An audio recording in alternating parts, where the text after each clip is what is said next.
আচ্ছা, তো আমাকে বলে দিয়েছে এইটা হচ্ছে আমাদের একটা ট্রি, ঠিক আছে, এইটা হচ্ছে আমাদের ট্রি। তো আমাকে বলেছে এই ট্রি এর পোস্ট অর্ডার ট্রাভার্সাল কী হবে, ঠিক আছে, এই ট্রি এর পোস্ট অর্ডার ট্রাভার্সাল কী হবে, ঠিক আছে। তো পোস্ট অর্ডার ট্রাভার্সাল কীরকমভাবে হয়, পোস্ট অর্ডারে তোর প্রথমে কী করিস, তুই লেফট পার্টটাকে দেখিস, লেফট, তারপর হচ্ছে তোর রাইট, আর লাস্টলি কী হচ্ছে তোর রুট হয়, লেফট রাইট রুট, এরমভাবে চলে, left then right then root, এই ফ্যাশনে আমরা চলি। তো আমরা এখান থেকে স্টার্ট করছি।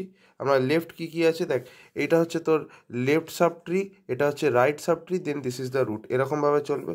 তো তাহলে প্রথমে কী হবে, লেফট সাব ট্রির জিনিসটা হবে, তার মানে জি তারপর সি, তাহলে আমি এখানে লিখলাম জি তারপর সি, দেখ তাহলে লেফট সাব ট্রি আমাদের কমপ্লিট। নেক্সট হচ্ছে আমাদের রাইট, রাইটে কী আছে ডি, সো জি সি দেন ডি। আচ্ছা, তারপর কি আছে, লেফট হয়ে গেল, রাইট সাব ট্রি হয়ে গেল, এবার রুট, তো রুটটা কি বি হলো। এবার নেক্সট আমাকে সেম প্রসেসটাকে রিপিট করতে হবে। এখন এই পুরো জিনিসটা হয়ে গেল তোমার লেফট সাব ট্রি, তারপর এইটা হচ্ছে তোমার রাইট সাব ট্রি, আর এইটা হচ্ছে তোমার রুট। তো দেখো লেফট সাব ট্রি কিন্তু তুমি পুরোটাই লিখে নিয়েছো, দেখো জি সি ডি বি তুমি পুরোই লিখে নিয়েছো। এবার নেক্সট কী হবে, রাইট সাব ট্রি লিখতে হবে। রাইট সাব ট্রি কী আছে, ই আর এফ, তো আমি সেটা লিখছি ই এফ হয়ে গেল।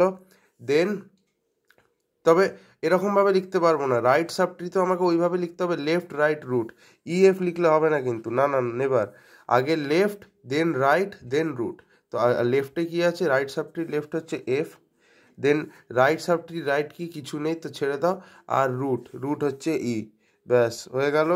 নেক্সট আমাদের কি করতে হবে, ফাইনাল যেটা রুট আছে সেটা লিখতে হবে, সো এ লিখে দিলাম। তাহলে কি হচ্ছে, G C D B F E A, এইটা হচ্ছে তোমার post order traversal of this binary tree, ঠিক আছে। আশা করি বুঝতে পেরেছো। Thank you for watching.